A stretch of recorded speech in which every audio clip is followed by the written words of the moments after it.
Fargo, the new virtual assistant from Wells Fargo, makes banking faster and easier. Like this. Fargo, what's my checking account routing number? And this. Fargo, turn off my debit card. And this. Fargo, what did I spend on groceries last month? And that's just the beginning. Do you, Fargo? You can. In the Wells Fargo mobile app. Learn more at wellsfargo.com/getfargo. Terms and conditions apply. Your mobile carrier's availability and message and data rates may apply. Wells Fargo Bank, N.A., member FDIC.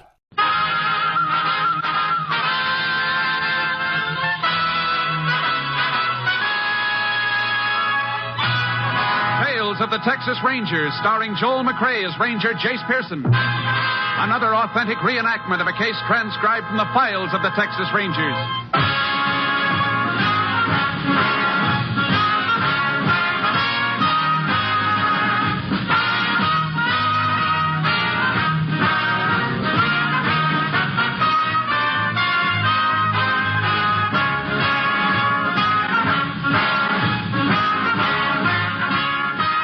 Dates and places in the following story are fictitious for obvious reasons. The events themselves are a matter of record.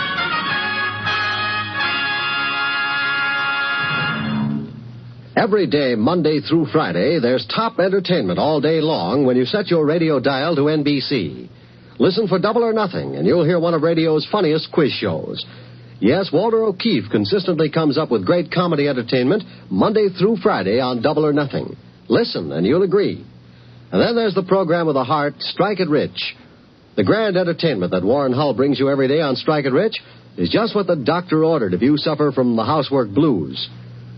From Chicago, Tommy Bartlett brings you Welcome Travelers and interviews with the many interesting guests who each day pass through the Windy City. And then for more fun, listen for Bob and Ray, those two zany comics. Then there's Music and Charm with Dial Dave Garraway.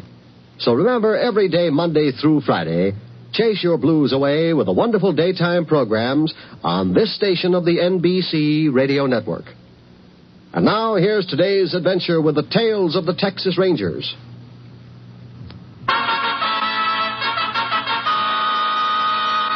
And now, from the files of the Texas Rangers, the case called Nighthawk.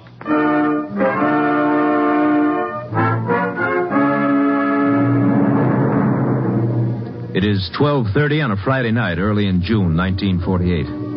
In the town of Tipton, Texas, the graduation dance at Carroll College has been over for half an hour. 2 miles outside town, a car drives toward a small airfield, used during the day as a landing place for a few private planes. The field and the single hangar are dark as the car rolls to a stop on the road bordering the field. You're not tired, are you, June? My feet are. That Will Appleton. He's your fraternity brother, Todd. Why haven't you taught him to dance? Which means step on your toes. I just don't see how any boy could be so graceful on a football field and a... Oh, well. Who wants to talk about Will Appleton, anyhow? It's a nice dance in spite of him. Mm-hmm. And nice out here, too. Mm-hmm. Moon makes everything so bright. I like the half moon. Everybody's always talking about how pretty a full moon is, but... What's the matter, June? Well, somebody's coming down the road. Oh, probably some hand off one of the farms walking home. Looks like he's coming right toward us. Now, June, you're just imagining things. You go on past. Todd. He's got something over his face. Like some kind of mask. Yeah, it looks like a stocking with holes cut out. He's got a gun, Todd. Get out. Hey, what is this? Shut up. I don't want to hear nothing out of either of you. This is a stick-up. Oh. Get out of the car. Come on. I'm getting. Now, you too, sister. Not that way. Slide over and get out this side. What do you want? Give me your pocketbook. There's no money in it? Give it to me. Now, look here, you can't do it. I told you to shut up. Now, give me your wallet. That's better. What's the matter with you, sister? You got nothing to cry about? All right. Now, both of you start walking down that road and don't look back. Come on, Jody. Don't be frightened. Wait a minute. You, start walking down the road alone. You're going to stay with me, sister. Now, look, you can't do it. Start walking or I'll blow your head off. All right, I'm going. Faster. Todd! All right, get moving. Okay, sister. Now, you and me are going to take a little walk. Let go baby. You and me. No! Shut up. Get away! I say shut up. Shut up. You little... I gotta get out of here. Joni! Oh, Joni. He's all right, Joni. He's gone. Here, let me help you, honey. Let me help you. Take me home. Oh, Joni.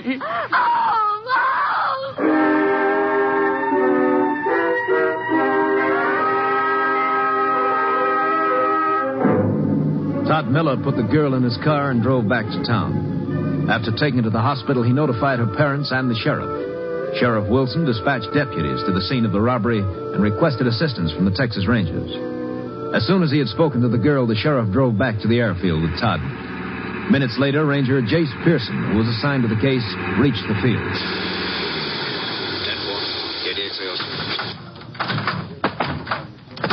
Howdy, Sheriff. Oh, This Todd Miller, Jace. howdy, Ranger. He's the boy who was held up. Report said you weren't able to identify the man who robbed you. Is that right? Yes, sir. He had a black stocking over his head. I could only see his eyes. Where's the car you were driving, Todd? I left it in town. Sheriff brought me back here. If you're thinking about Prince, Jace, I reckon we're out of luck. Todd here says the fella had on gloves. Uh-huh. How about the girl? She hurt bad? She'll be all right. Shaken up quite a bit, though. And he must have hit her an awful whack. Doc thinks her jaw might be broken. I shouldn't have done what he said. I should have stayed with Joni. You did just what you had to do, son. I don't reckon you had much choice. Todd, could you see which way he headed after he left the girl? Well, I'm not sure, but I thought I saw him running across the field toward the hangar.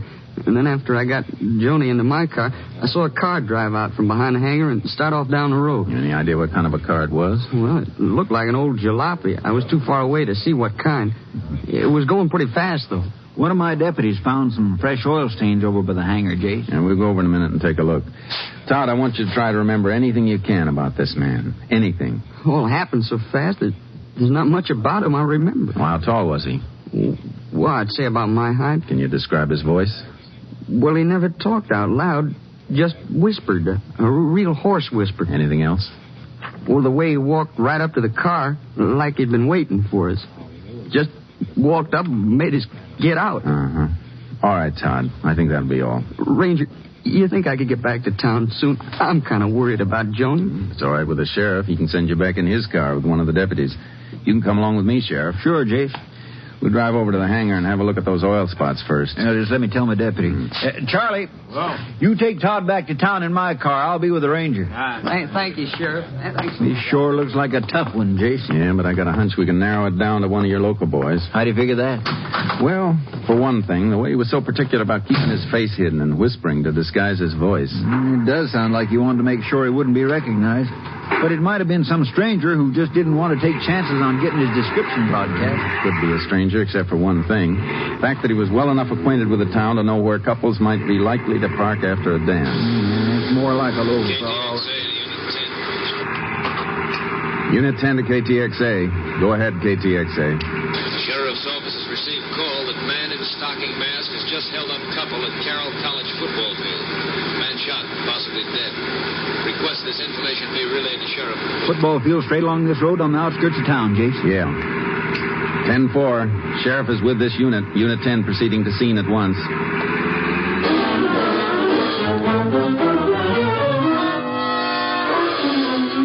Minutes after we received the radio call, we were approaching the college football field. We saw a car sitting in the center of the parking area and 10 or 12 people grouped around something on the grass a little distance away. A man standing near the car beckoned to us urgently. Pulled up a few feet away from him. Howdy, Sheriff. Ranger. Snyder's my name, Cliff Snyder. I heard the shots from my house over there. It's an awful thing, just awful. You wanted to show us something, Mr. Snyder? Yeah, the boy is lying over here. I think he's dead. Where is he, Mr. Snyder? Right around the corner of the car. There. Yeah? Such an awful thing, a young boy like this and so much blood. I've never seen so much blood, not in all my life. Is he dead? 2 bullets in his chest. He didn't have much of a chance. We're sure he was dead. That's why I wouldn't let nobody come too close till you got here. It's awful. Just awful. Is the girl with those people over there? That's right. Somebody put a coat down on the grass for her. She get shot, too? No, but she got hurt a little. Told us she run away when this fella shot the boy. Run toward the football stands. Tripped and hit her head. Jason, she's hurt bad. We'll have to get her to a doc ourselves. I know the ambulance had to go over to Cedar Falls on an emergency. Let's get over and see her. Who is the girl? Julie Thomas. Works in the drugstore. She don't know the boy's dead. You know the dead boy's name, Mr. Snyder? No, I don't. I've seen him around town, though. But I reckon you'll have to get his name from Julie. Uh-huh. Will you let us through, folks? Let us through, please. All right, will you stand back, please? Julie, how you feeling? My head hurts a little.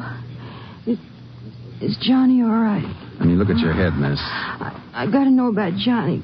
They wouldn't let me go to him, and I'm sure he's hurt bad. How bad is Johnny hurt? Not really. You just relax. Miss, we don't like to ask questions at a time like this, but there are a few things we have to know. He shot Johnny. Johnny shouldn't have fought with him. What's Johnny's last name? Gordon. I told Johnny not to fight with him. Julie, is Johnny's home here in Tipton? No. Spartanville. Do you remember anything about the man who shot Johnny? Something that might help us identify him? I saw his face. You what? He made us get out of the car. Then he took my pocketbook and Johnny's wallet. Johnny started to fight with him. He pulled the mask off the man's face. You know the man, miss? Not his name, but I've seen him around the drugstore. He works at the dairy, I think. Would you recognize him if you saw him again? Yes, I'll never forget him. We'd like you to come to the sheriff's office in the morning and make a written statement. We may need you to identify the man if we find him. I'll identify him. What's the matter? Well, I just remembered. This man who shot Johnny around the drugstore, I've heard people call him Red. Does he have red hair? Yes, he does, and kind of a crooked nose. Thanks, miss. That could help a lot. Will you let me go to Johnny now? Julie... Johnny's dead, isn't he? I'm sorry, miss. Dead? We were going to be married. Julie, I think we were going to be married in September. We were going to have a big wedding. I always wanted a big wedding. Come on, Julie. We'll take you to a doctor. You had a pretty bad bump on the head. No, I want to go home. Is there anybody there who can take care of you? My father's on the road. He's a salesman. How about your mother? She died a long time ago. Well, then maybe... Please, I want to go home. I don't want to see any people now. If I need anybody, I'll call the lady next door. We'll take you home. The sheriff's right. You should see a doctor first. All right. Ranger? Yes? You sure Johnny's dead? You sure? Yes, miss. I'm afraid so. I see. Oh, Johnny. Johnny.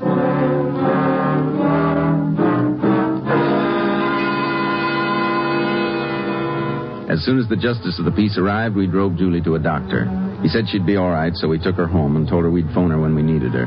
Sheriff and I spent the rest of the night checking on the lead Julie had given us. We learned that a man named Ernest Crockett, sometimes called Red, had worked for the dairy until a week before when he was fired. At 7 that morning, we found out that Crockett lived in a room above a feed store. We got a search warrant and went there.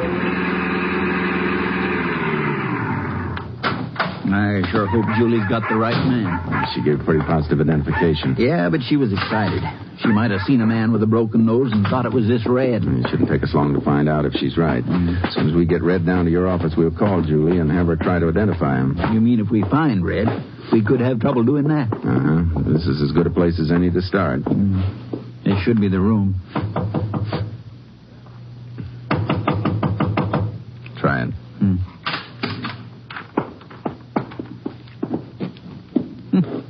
Empty. Yeah. You reckon he skipped? Maybe. We'll get back to the car. I'll ask headquarters to put out an all-points bulletin on him. Yeah, if he has gone anywhere, it's a cinch he hasn't got far. Murder took place at 2:30. That'd only leave him... Hold it, Sheriff. Somebody coming up the stairs. Yeah, that could be Crockett. Stay on your toes. He might try something. If he's our man, I almost hope he does. Shh, careful.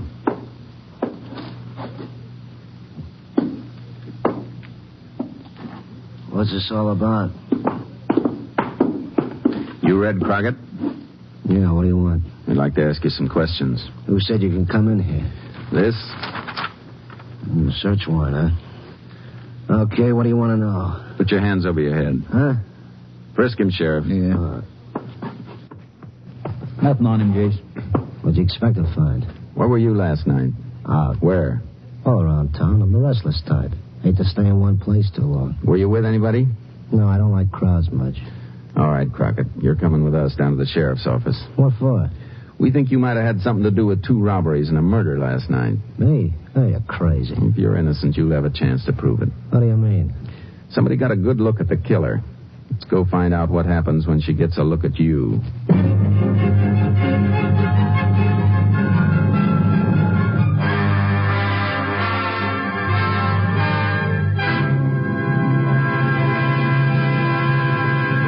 In just a moment, we will continue with Tales of the Texas Rangers, starring Joel McCrea as Ranger Jace Pearson.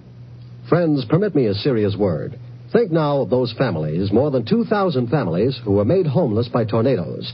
In 6 states, thousands of people are picking through the rubble of their homes. You would help them if you could, I know that. And you are helping them through your American Red Cross. Even as I speak to you now, your Red Cross is there, feeding and sheltering the homeless, caring for the sick and injured. Your Red Cross has made an initial allocation of $1 million for emergency relief.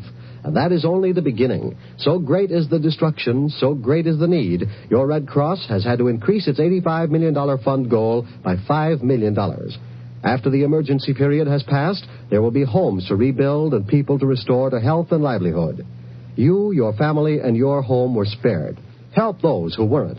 The need is great. The need is now. So answer the call, and please give generously through your American Red Cross. Now back to Tales of the Texas Rangers.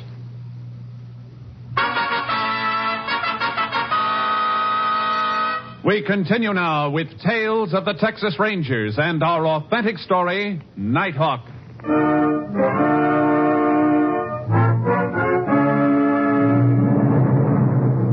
We took Crockett to the sheriff's office and left him with a deputy. Then I phoned Julie Thomas. There was no answer. The sheriff and I drove to her house and found it locked. The woman next door told us Julie had left early that morning for a nearby town of Spartanville to stay with a girlfriend. After some persuasion, the woman gave us the girlfriend's name and address. We went to Spartanville and located the house. I still don't figure it, Jace. Why would she want to skip out like this without letting us know? She was pretty upset last night, Sheriff. Chances are she still is. Yeah, but there's something funny about this, and I don't like it. Can't say I do either.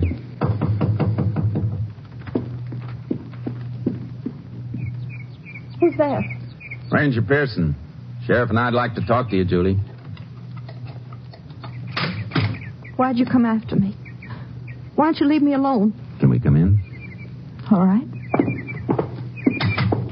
Your girlfriend around? She had to go out. Is that your coffee on the table, Julie? Yes. You want some? No, thanks. But you finish yours. Then we want you to come back to Tipton with us. I'm not going. Julie, what's the matter Nothing. with you? I just don't want to go back. I want to stay right here in Spartanville. We think we found the man we're looking for. We'd like you to identify him. I don't believe I could. But you told us last night you'd recognize him anywhere. I know it, but I can't remember anymore. But didn't you see the man who shot Johnny? I thought I did, but I guess I was wrong. All right, Julie. If there's anything we can do for you, just let us know. You're not going to make me come? We can't make you do anything if you don't want to do it. What are you going to do with the man you caught? I reckon we'll have to let him go. Nothing else we can do. Come on, Sheriff. Ranger? Uh-huh. Ranger, Oh, I'm scared. I'm so scared. Here, now, Julie, you just sit down. Right over here. Don't let him get me. Please don't let him get me. Let who get you? The man who shot Johnny. He told me if I said anything about him, he'd kill me. When was this? This morning. Right after I got home. You mean he was at your house? No, he phoned. He said if I told, he'd kill me, no matter how long it took. And I'm so scared. Julie, your pocketbook that was taken, was there any identification in it? My driver's license. Uh-huh. I can still hear his voice. Like a knife that went right through me. Now, he can't do anything to you, Julie.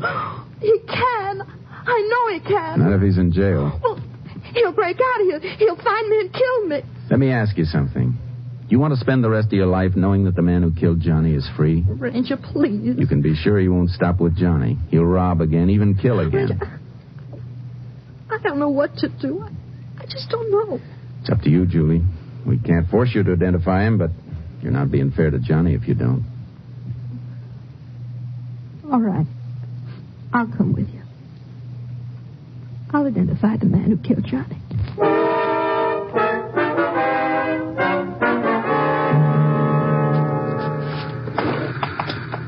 Ranger, I won't have to stay long in the same room with him, will I? Only a couple of minutes, Julie, just so we can be sure you'll have time to recognize him. I'm afraid of him. His eyes and that red hair that stands up all over his head. I could see him so clear even when he was talking to me on the phone. Now, you don't have to be scared of a thing. You just identify him, and we'll make sure he's behind bars for a long time. Won't he get the electric chair? That'll be up to the judge. Go ahead in, Julie. Is he in there? No, he's in the next office. Oh. Yep. I'll just go on through and see if everything's ready, Jace. Sit down, Julie. No, thank you. You don't have to be frightened about a thing. You keep saying that, but I'm still scared. I'm scared to death. I know you are. I wish there was some way I could help you not to be. You'll stay with me, won't you, Ranger?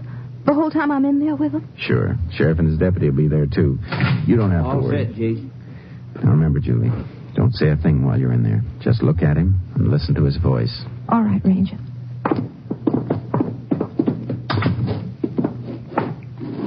Stand up, Crockett.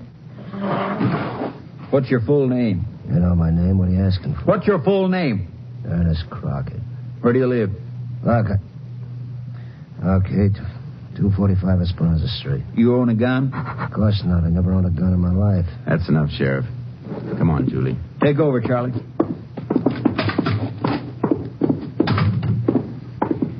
Sit down, Julie. Here, take his chair. Thanks. I will sit down now. Was that the man you saw last night? No. Julie. You sure you didn't recognize him? I never saw him before in my life. But, Julie, the red hair and the broken nose you told us about, he must be the one. How many times do I have to tell you? I never saw him. I never saw him. You know what I think, Julie? Well, I don't care. He's not the man. I think you're not telling us the truth. You're going to prove it? You're going to make me say something I don't want to? Julie, I told you before we can't force you to say anything. But sooner or later we'll find other evidence against this man. When he comes to trial, you'll be put on the stand under oath. I'll swear I never saw him before. If the judge finds out you're lying, you could go to jail. Then I'll go to jail. Julie, I declare I wish I could talk some sense into you. You better go release Crockett, Sheriff, and we'll take Julie home. All right, I'll release you. Ranger, I wish... Forget it, Julie.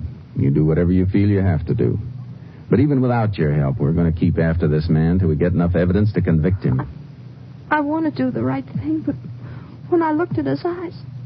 Well, I've got to go away. I've got to leave here today. Well, if that's the way you want it. Where you figure on going? I don't know yet. Somewhere out of the state. I'll go up to Dallas first and tell my father what's happened. All right. We'll stay with you till train time.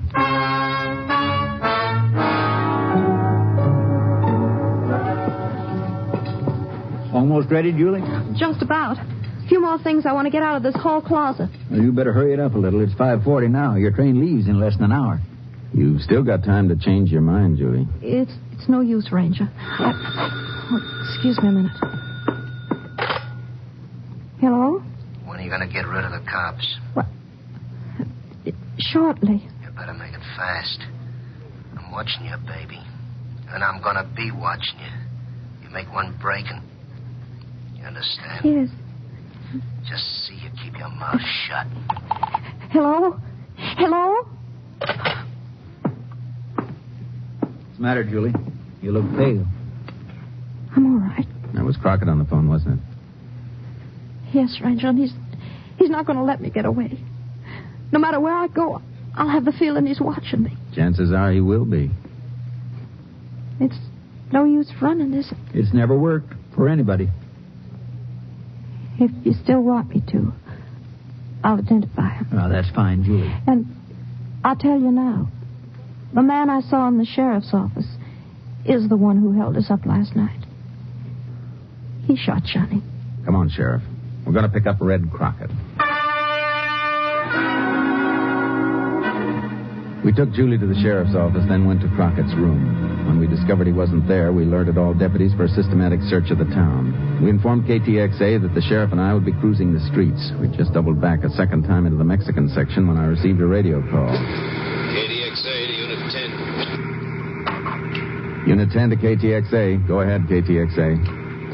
Deputy Sheriff has been wounded in gunfight at Estanita Cafe by a man believed to be Ernest Crockett. Hey.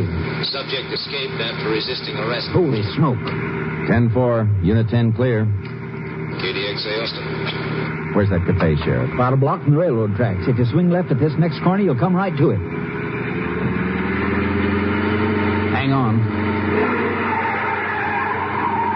He's probably taken off in that jalopy of his. He has. It won't take us long to catch up with him. Wonder which way he could have gone. Wait a minute. What is it? Just saw a man run into that alley up ahead. Does it lead anywhere? Down toward the freight yards, you can drive through to the tracks. He must be running pretty fast. There's no place he could have turned off. Yeah, this is as far as we can go in the car. Yeah.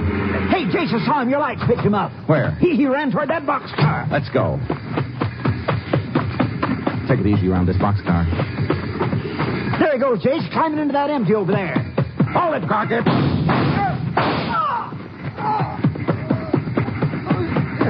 Give me that gun, Crockett. Are you dirty?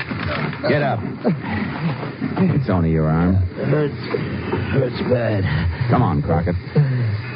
You were so anxious to have a train ride. Now I'm going to see you get one. All the way to Huntsville.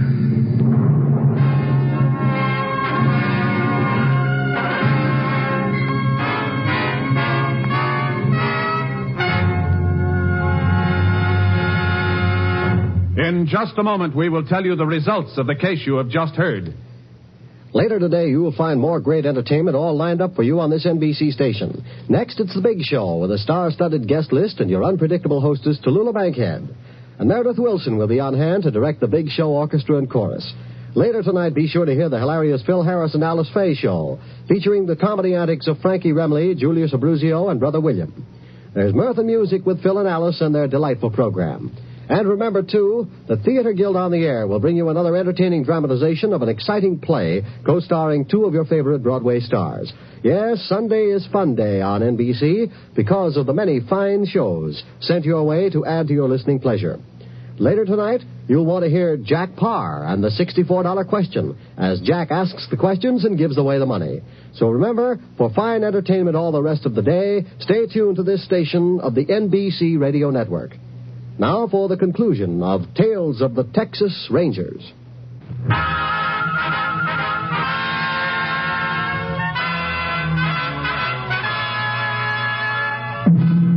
And now, here are the results of the case you have just heard. Julie Thomas made a positive identification of Ernest Crockett, and ballistics evidence proved that Crockett's gun had killed Johnny Gordon. Crockett was indicted and on July 9, 1948, was found guilty of murder with malice. At 3 minutes past midnight on September 15, 1949, Crockett died in the electric chair at Huntsville. Next week, Joel McCrea in another authentic reenactment of a case from the files of the Texas Rangers.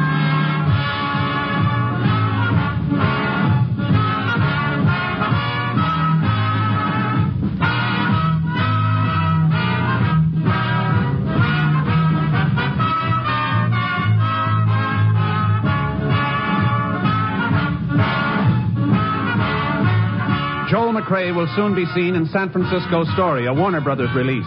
The cast included Tony Barrett, Bert Holland, Betty Moran, Lou Krugman, Parley Bear, and Michael Ann Barrett.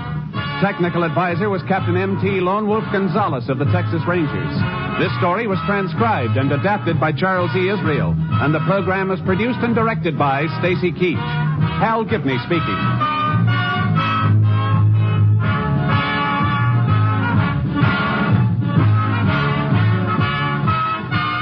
Next, enjoy comedy, drama, and music on The Big Show on NBC.